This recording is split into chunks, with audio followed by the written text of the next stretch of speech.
TV 타임즈. 네, 더 막내 작가와 함께 시선 집중의 문을 열겠습니다. 어서 오세요. 네, 안녕하세요. 더막갑니다. 네, 들으셨죠? 커피. 네. 네, 지금 문자 막 들어오고 있습니까? 네, 지금 막 도착하고 있는데요. 네. 랜덤으로 방송하는 커피 쿠폰 참여 이벤트 조금 전에 나갔습니다. 바로 지금이에요. 지금 손가락을 빨리 움직여주시면 되겠습니다. 짧은 문자 50원, 긴 문자 100원의 이용료가 부과되는 문자 메시지 샵 8001 열려 있고요.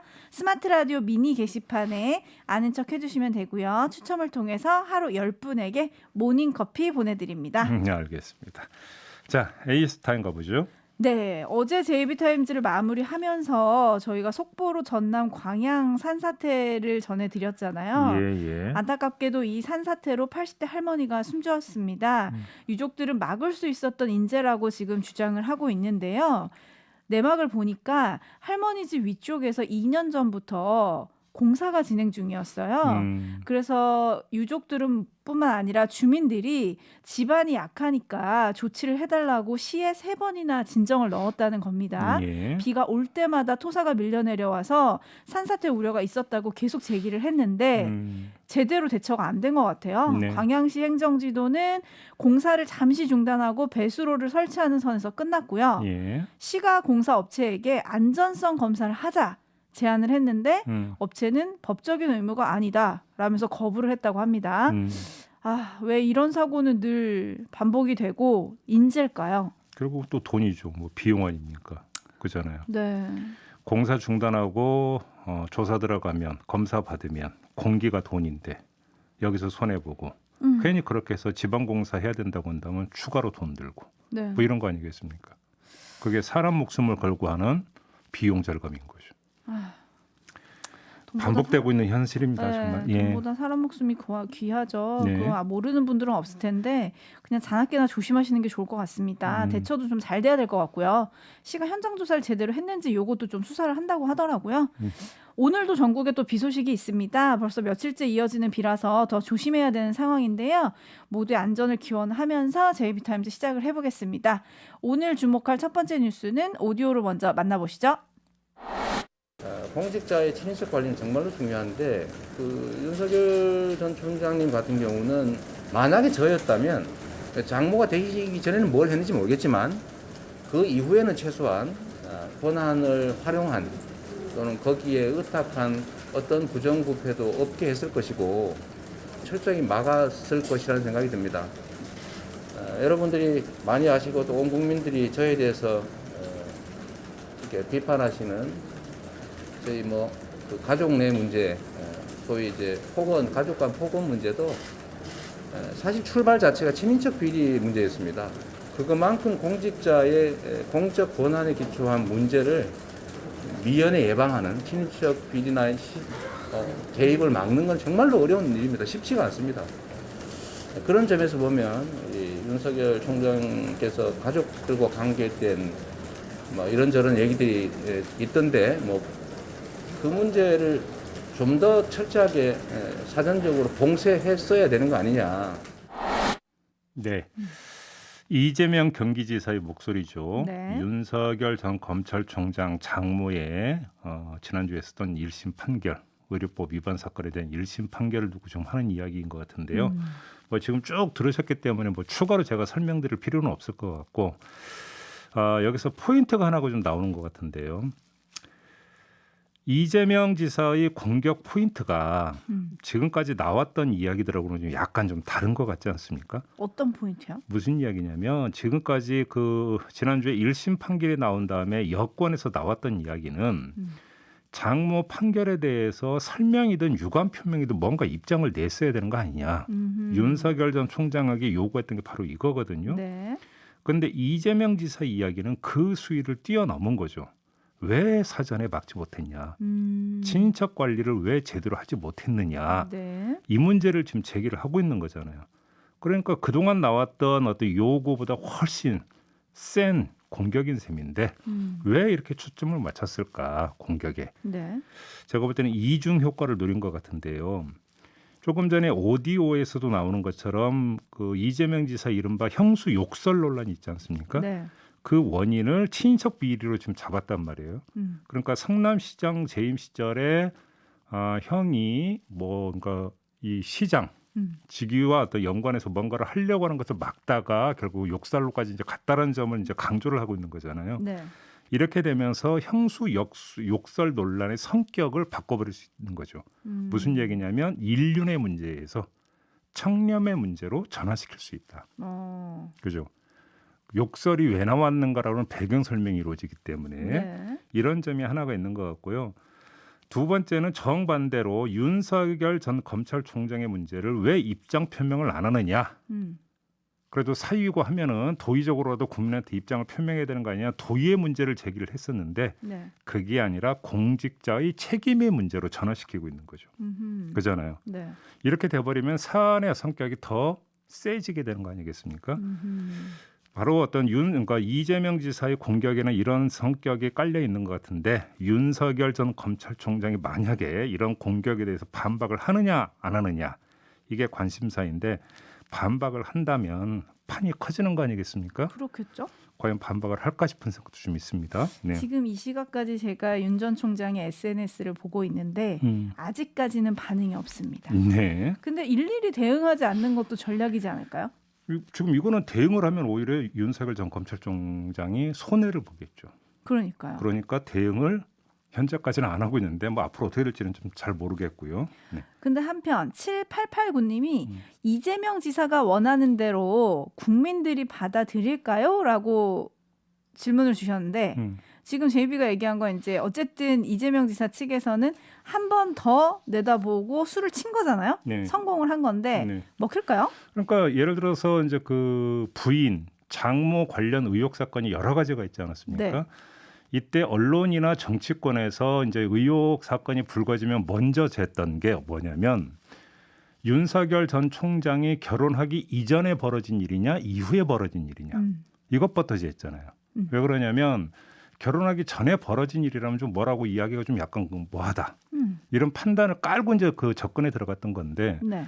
만약에 결혼한 이후에 벌어진 일이라면 예를 들어서 의료법 위반 사건 같은 경우는 결혼 후에 벌어진 일이잖아요. 이렇게 된다면 두 가지 문제가 제기되는 거죠. 윤석열 전 총장이 그럼 당시에 몰랐느냐 1번. 네. 그다음에 이것도 관리 대상이었어야 되는 거 아니냐. 고위 공직자였다면. 이런 이야기가 이렇게 가는 거잖아요. 제가 볼 때는 국민들의 그 관심의 초점을 이쪽으로 유도하기 위한 발언이라고 해석을 해야 될 것 같습니다. 아니 상대에 대한 관심은 그렇다고 치고 본인에 대한 관심은 이재명 지사. 지사에 대한 네. 그거는 또 그것대로 가겠지요. 그렇죠? 어차피 자 보세요. 형수 욕설 논란 같은 경우는 본인 스스로가 일단 인정을 하고 다시 한번 국민한테 사과를 했잖아요. 네. 그잖아요. 네. 여기에 대해서 다시 어떤 그 공방이 붙을 수 있는 여지는 사실은 별로 없죠. 오히려 그렇게 놓고 본다면 믿자야 본전인 거죠. 그거는 다시 제기가 된다고 하더라도. 네. 근데 문제는 믿자야 본전이 아니라 조금만 한 발만 나갈 수 있다면 그건 상당히 어떤 정치적으로 득이 되죠. 비록 내가 욕설을 했지만 네. 욕설을 하게 됐던 배경에 이러이러한 문제가 있다고 한다면 시장으로서 친인척 비리를 어떻게든 막으려고 했던 측면이 있다는 것을 계속 강조를 하는 거니까 네. 조금이라도 그것이 뭐냐면 반응을 유도할 수 있다면 이재명 지사 입장에서는 득이다. 이렇게 좀 계산을 하고 있다고 봐야 되는 거겠죠. 알겠습니다. 춘철님들 반응이 살짝 엇갈리는데요. 7447님, JB 명쾌한 해석 굿 해주셨고요. 반면에 강현웅님은 전 안 먹힐 것 같은데요. JB 생각인 것 같은데 라고 해주셨고요. 반면에 8672님이 수신제가 치국평천하 그냥 나온 말이 아닙니다 해주셨고요. 6564님은 종배영 후보자들에게 너무 많은 답을 주시네요. 시선 집중이 해답지인데 후보자님들은 듣고 있으려나? 듣고 있으려나? 저희 방송에 참고서입니까? 해답지라고 그러는데요. 해답지라고 그건 좀 너무 과한 평가시고 그냥 참고서. 네. 네, 겸손의 모드 좋습니다.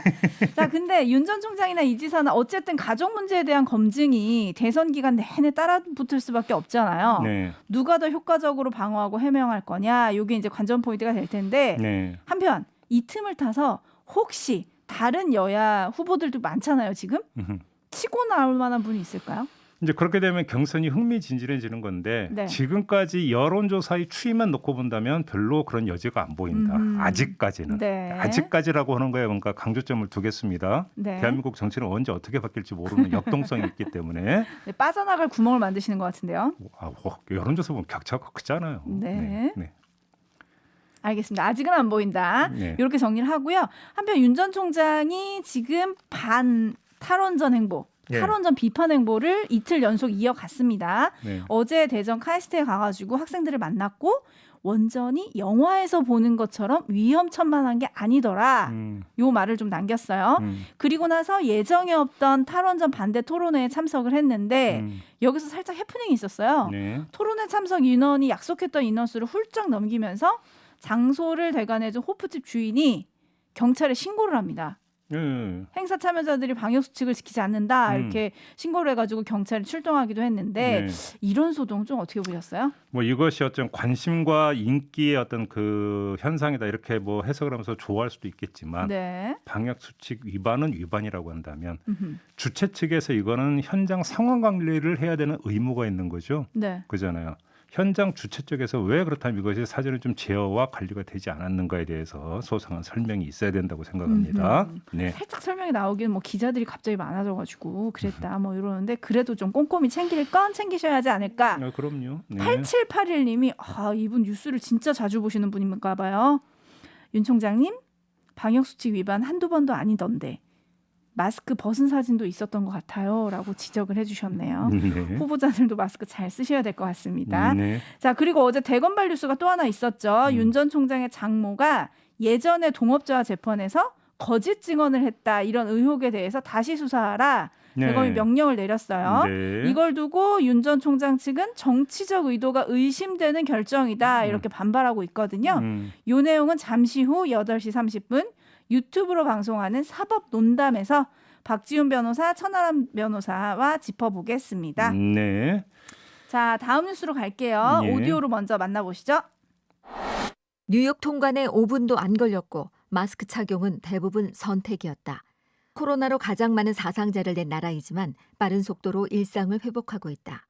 반면 국내는 입국 통관도 1시간, 백신 맞고 검사받은 능동 감시자임에도 매일 앱 작성에 전화 오고 문자 오고 AI 전화까지 온다. 결국 증상 없다는 내 자발적인 답변을 듣기 위해 실익 없는 통제 대신 전 국민 백신 접종에나 전념해 주길. 코로나 끝나면 내 번호부터 바꿔야겠다. 해시태그 코로나 전체주의. 이게 어떤 분이 네. 이틀 전 자신의 페이스북에 올린 글 전문인데요. 뭐 어떤 분이에요? 그 어떤 분이 어떤 분이냐면 네. 홍정욱 전 한나라당 의원입니다. 네. 지금 뭐 오디오로 이제 페이스북에 올렸던 글 전체 내용을 그대로 들려드렸는데 어떻게 봐야 될까요? 논란이 좀 있더라고요. 그러니까요. 페이스북에 이런 글을 올렸다라고 하는 내용이 보도가 되면서 논란이 있던데 특히 코로나 전체주의 해시태그를 이렇게 이제 건 거 아니겠습니까? 이거 좀 강렬했어요. 자, 뭐 공감한다는 반응도 있었고요. 비판 목소리도 있었습니다. 네. 뭐 미국이 코로나로 사망한 사람이 얼마인데 거기가 더 낫다고 하느냐, 뭐 이런 비판부터. 그럼 방역 지침 따르는 국민은 뭐 호구로 보이느냐, 인용입니다. 네, 네. 호구로 보이느냐 이런 비판까지 있었는데 짚어야 하는 점은 홍정욱 전 의원이 지적한 통관이나 조사가 전체주의라고 하는 단어를 앞세워서 비판해야 되는 범주에 들어가는 것이냐 이 이야기인데 다시 말해서 자유를 빼앗는 강압적인 조치냐 이거를 평가를 해야 되는 거 아니겠습니까? 네, 그렇죠. 그런데 이거는 좀 너무 뭐 이제 그 엄격하게 들어가는 부분인 것 같은데요. 판단은 우리 애청자 여러분들이 충분히 하실 거라고 생각합니다. 지금 미국에서 발생한 코로나 사망자가 몇 명인지부터 좀 헤아렸으면 좋겠다. 네. 뭐 이런 말씀 좀 드리고 싶은 건데요. 이거저거 다 떠나서 저는 이렇게 봤습니다. 지금 코로나 전체주의라고 비판하는 그 목소리에 담겨 있는 게 코로나 귀차니즘 아니냐. 그잖아요. 통관 절차 오래 걸리고 이거저거 조사에 응해야 되는 게 너무 귀찮아서 짜증내서 올린 거 아니냐. 이렇게 읽을 여지가 좀 있는 거 아니겠습니까? 그렇지 않습니까? 네. 저는 그렇게 읽었습니다. 왜 웃으세요? 알겠습니다. 아니 홍 전 의원이 이 글을 저도 들어가서 봤거든요. 그래서 네. 그 밑에 달린 댓글을 쭉 봤어요. 많은 분들이 또 댓글을 달아주셨더라고요. 네. 통제가 폐지가 있어서 그나마 우리나라가 선방했다. 실망이다. 뭐 이런 글들도 있었고요. 돌다리도 두들기라는 말을 비난하신다면 하하 할 말이 없습니다. 뭐 이런 댓글도 있었거든요. 예. 지금 촌철님들도 반응이 약간 비슷하신 것 같아요. 온집님 바이러스 방역은 불가항력입니다. 라고 해주셨고 7726님 이분도 수신제가 치구 평천하 점점점. 네. 뭐 사안과 관련 없는 얘기까지는 제가 안 하겠습니다만 네. 예를 들어서 어떤 그 코로나 국면에서 집회 허가 여부를 둘러싼 논란이 좀 있었죠. 네. 아무리 그 코로나도 중요하지만 헌법상 기본 권리인 표현의 자유, 집회 시위의 자유까지 이렇게 막을 수 있는 거냐? 뭐 예를 들어서 이런 논란은 저는 얼마든지 벌어질 수 있다고 생각을 해요. 왜냐하면 그건 원천적으로 막고자 하는 행위이니까 그렇지 않습니까? 네. 근데 통관이 조금 오래 걸렸다. 전화가 계속 와서 괜찮다고 물어본다. 이게 지금 헌법에 보장돼 있는 개인의 자유를 침해하는 조치입니까? 그거라면 전체주의라는 이야기가 나올 수도 있겠죠. 근데 좀 귀찮은 거잖아요. 간단히 이야기라면. 그잖아요. 네, 뭐 지금 오늘 코로나 확진자 수가 6개월 만에 1,000명을 넘어설 거다 이런 뉴스가 정말 보고 싶지 않은데 지금 들어오고 있잖아요. 네. 지금 필요한 게 뭔지 홍정욱 전 의원이 답을 좀 해주셨으면 좋겠는데 반면에 2533님 방역이 일관성이 있으면 국민들이 대처를 현명하게 할 텐데 7776님 민주노총 집회는 문제 아니었나요? 이런 의견들도 들어오고 있습니다. 네, 그러니까요. 뭐 정부가 이거 좀 잘못한 부분도 있지 않냐 뭐 이런 의견들이신데요. 뭐 이런 거는 저희가 조금 있다가 또 질병청 쪽을 연결할 거니까요. 네. 거기서 좀 짚어보도록 하겠습니다. 네. 제이비타임즈 다음 주목할 뉴스는 어떤 건가요? 요즘 최고의 어떤 뉴스인물이 그 수산업자 김 씨 아니겠습니까? 가짜 수산업자. 네, 그렇습니다. 네. 하루도 안 빼놓고 지금 뉴스가 계속 쏟아지고 있는데 네. 가장 궁금했던 점은 이거잖아요. 도대체 왜 저렇게까지 문어발 뻗쳤을까? 그러니까요. 이게 가장 궁금했던 거잖아요. 정말 궁금해요. 네. 어제 이제 한국일보가 보도한 걸 보면 공천 받으려고 그랬다. 이거예요. 그러니까요. 한국일보 보도에 따르면 정치 얘기가 나오고 있어요. 네. 네, 김 씨 측근들의 말을 종합해서 한국일보가 보도를 했는데 지난해 4월 총선 때 포항 남구 선거구를 노리고 공천을 받으려 했다. 네. 이런 거예요. 그러니까 주변 인물들이 그렇게 이제 그 이야기를 했다고 합니다. 네. 바로 그 이유 때문에 정치인들 그리고 언론인들까지 손을 뻗었다라는 건데 주된 대상이 됐던 언론인들을 보면은 정당 출입 경력이 오래된 정치부 기자들이었다. 네. 이것도 다 그렇게 연관이 되어 있다라는 건데 이 김 씨는 2019년 12월 6일 국회의원회관에서 열린 서울 평화문화대상을 수상하면서 정치권 인맥 쌓기에 들어갔다라는 거고요. 네. 정치인들을 집중적으로 만나고 돌아다닌 시기가 바로 지난해 3월. 총선 앞두고. 그러니까 공천이 이제 막바지에 이를 때 네. 이때였다라는 겁니다. 그래서 김 씨가 소망했던 것은 공천장이었다. 뭐 이런 이야기가 되는 거죠. 허허. 특별사면 후에 당시 의원이었던 김부겸 총리의 보좌관을 사칭하고 다녔다. 함께 찍은 사진도 어제 보도가 됐어요. 예. 그러면서 곧 나는 정치계에 입문할 거야. 이런 말을 하고 다녔다는데 근데 이런 사람한테 공천장을 줄 수 있어요? 어휴, 주면 뭐 하겠죠. 자, 네. 근데 아무튼 저는 이거 충분히 개연성 있는 어떤 그 내용이라고 생각을 해요. 다만 좀 그럼에도 불구하고 풀리지 않는 문제가 있는데 네. 그렇다면 예를 들어서 박영수 특검이나 이모 부장검사는 도대체 왜 등장을 할까? 네. 이건 공천하고는 사실은 별로 상관없는 사람들 아니겠습니까? 네. 박영수 특검이 뭐 소속된 로펌에서 김 씨 변호를 맡은 적이 있다는 보도도 있었고 하니까 그렇죠. 뭐 그거는 또 그렇게 연결이 될 수도 있다고 생각을 하는데 네. 이모 부장검사는 왜 박영수 특검이 소개해줬다라고 하는 이유 때문에 그렇게 이제 격가지로 그냥 얽힌 사이다라고 이해하고 넘어갈 수도 있겠는데 그렇게 보기에는 금품의 액수가 너무 커요. 그러니까요. 그걸 왜 줬느냐? 이모 부장검사에게 겁낸 금품이 도합해서 수천만 원대라는 거 아니겠어요? 네. 그냥 어떻게 한 달이 건너서 알게 됐고 그래서 그러니까 뭐 친하게 지내서 나쁠 거 없으니까 보험령으로 해서 관계를 그러니까 텄다 이렇게 쳐요. 네. 그렇게 놓고 보기에는 공천을 노리고 있는 게 주목적이었다면 이모 부장검사는 격가지잖아요. 간단히. 그렇겠네요. 격가지 네. 치고는 수천만 원은 좀 큰 거 아닙니까? 뭔가 원하는 게 있으니까 줬을 것 같은데. 그러니까요. 네. 근데 지금까지 제가 드린 말씀은 지금까지 밝혀진 사람들만 두고 하는 이야기이고 그렇죠. 아직도 안 밝혀 뭐 어제 또 연예계까지 또 확정이 됐다 하던데 네. 그러니까. 도대체 어디까지 나오는지를 잘 모르겠는데 네. 아무튼 경찰이 그 명단을 입수했다니까 최종적으로 어디까지인지가 저는 궁금한데요. 네. 도대체 이 사람은 왜 그랬을까? 그러니까요. 공천장은 일부인 거 같고 원하는 건 또 다른 게 있다 이 말씀이시잖아요. 근데 여기서 의문이 드는 게 정치인이나 기자들은 정말 많은 사람을 만나잖아요. 네. 근데 어떻게 이 가짜 수산업자의 고급 차랑 옷차림 그리고 자기가 부자다 이런 말만 믿고 국회에서 상도 주고 국회 문을 열어줬을까? 이게 전 진짜 궁금하던데 그러면서 영화 기생충에 나오는 조여정 씨의 대사가 생각났어요. 그 사람이 이렇게 얘기를 하거든요. 믿는 사람 소개로 연결. 이게 베스트인 것 같아요. 일종의 뭐랄까 믿음의 벨트? 오, 믿음의 벨트라는 표현이 있었습니까? 네. 왜냐하면 이 가짜 수산업자가 정치인들을 만나는 과정을 보면 소개거든요. 그렇죠. 소개로 만나니까. 그러니까 소개해준 사람에 대한 신뢰도 이걸 타고 들어갔다고 볼 수 있는 거죠. 그러니까요. 그래서 그 소개의 끝에 뭘 원했는가 이게 또 주목이 되는데 오늘 오후에 오징어 사기 재판이 있습니다. 예. 이 가짜 수산업자. 네. 그것도 좀 주목해 보겠습니다. 네. 자, 이렇게 마무리하겠습니다. 담화과 수고하셨어요. 감사합니다.